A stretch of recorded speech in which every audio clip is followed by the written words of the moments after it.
Hello students, welcome to Sigma E learning centre. और आज हम बात करने वाले हैं गॉस लॉ के दूसरे एप्लीकेशन की, जो कि है electric field intensity due to a uniformly charge infinite plane sheet. इसको हम कैलकुलेट करने वाले हैं। दैट इज कि एक इनफाइनाइट प्लेन शीट हम लोग लेंगे जो यूनिफॉर्मली चार्ज होगी, और उससे आर डिस्टेंस पे सिचुएटेड किसी पॉइंट पे हम इलेक्ट्रिक फील्ड की इंटेंसिटी को कैलकुलेट करेंगे। तो चलिए स्टार्ट करते हैं इसको।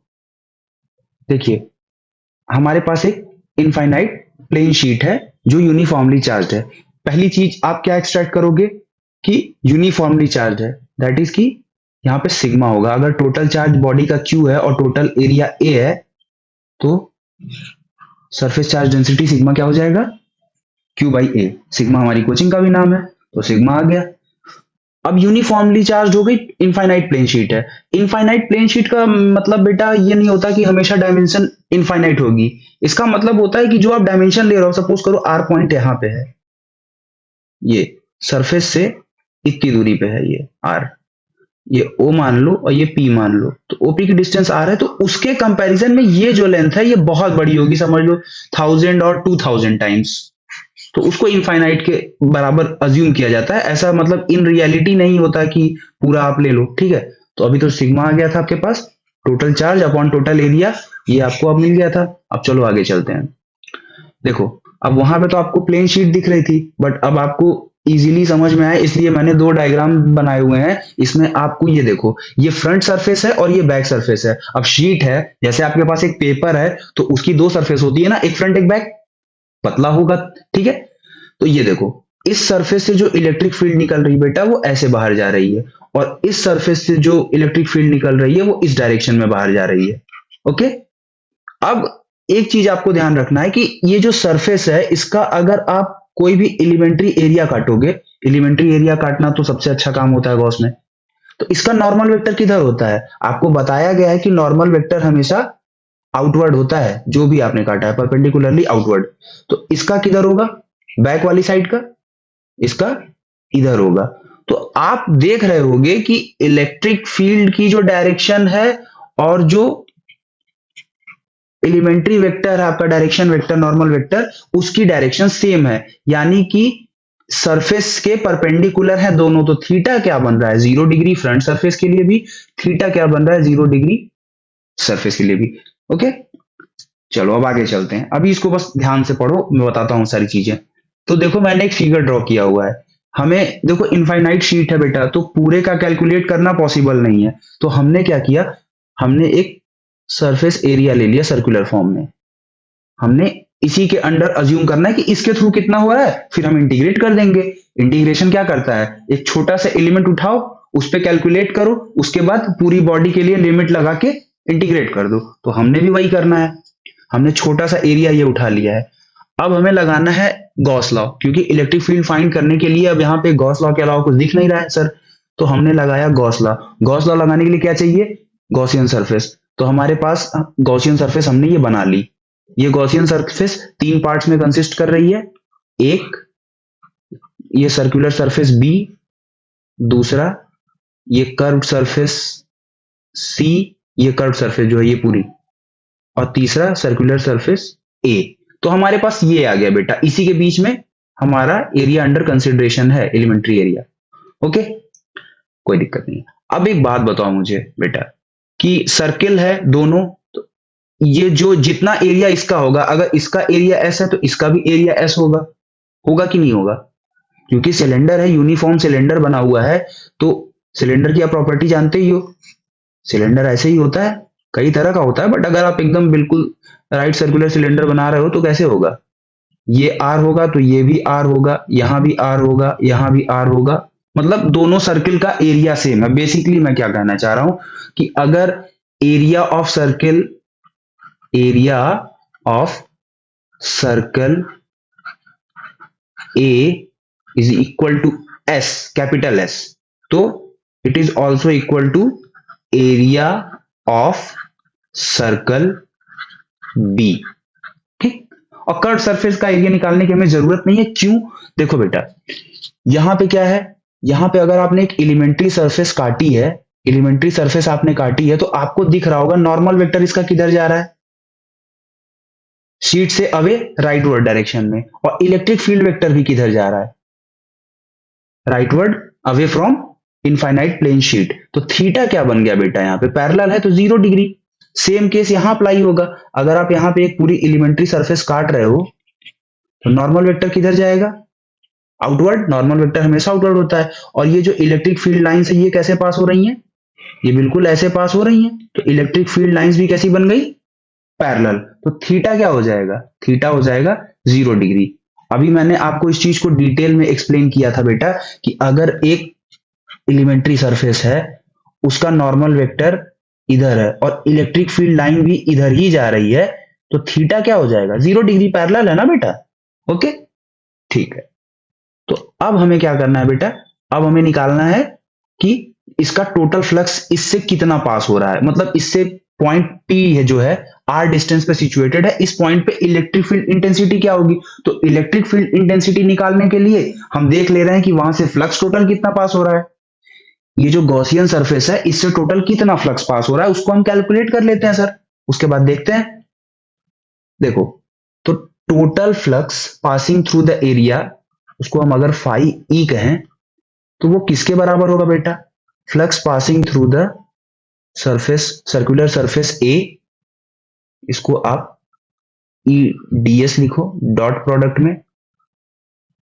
उसके बाद circular surface B, E D S, और उसके बाद अगर तीसरा निकाले तो ये curve surface E D S, ये आएगा, बिल्कुल आएगा सर।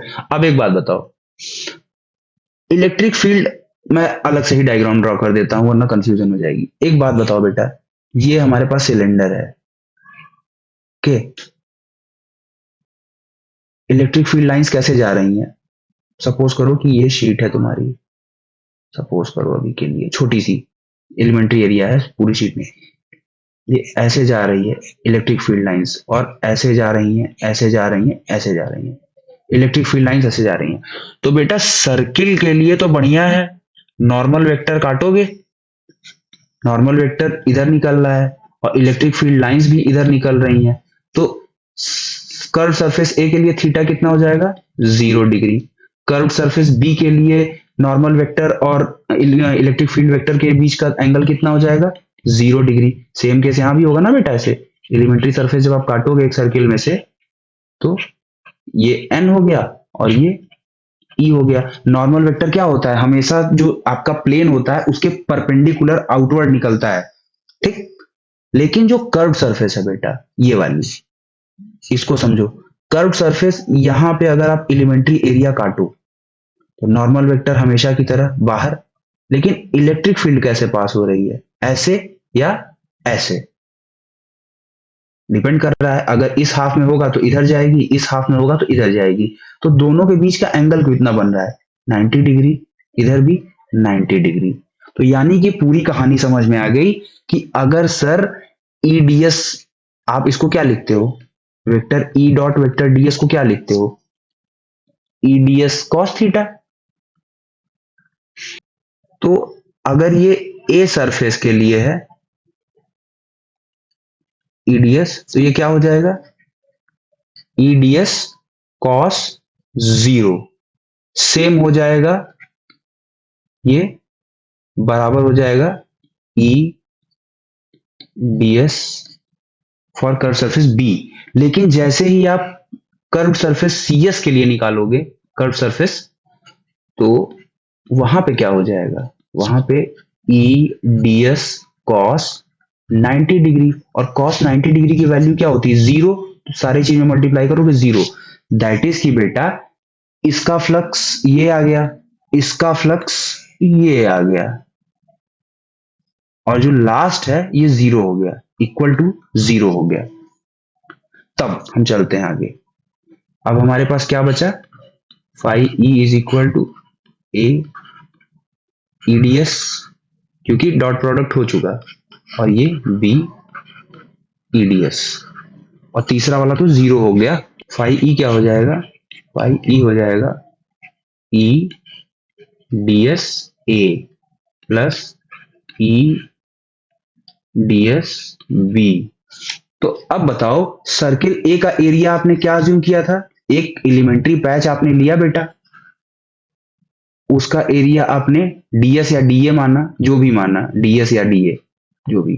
तो अगर ऐसे सारे पैचेस को मिला दोगे तो सर्किल का एरिया निकल आएगा ना। और सर्किल ए का एरिया कितना है? एस। और सर्किल बी का भी एरिया कितना माना है? एस। तो फाई ई कितना आ गया? तो फाई ई क्या आ गया? 2ES।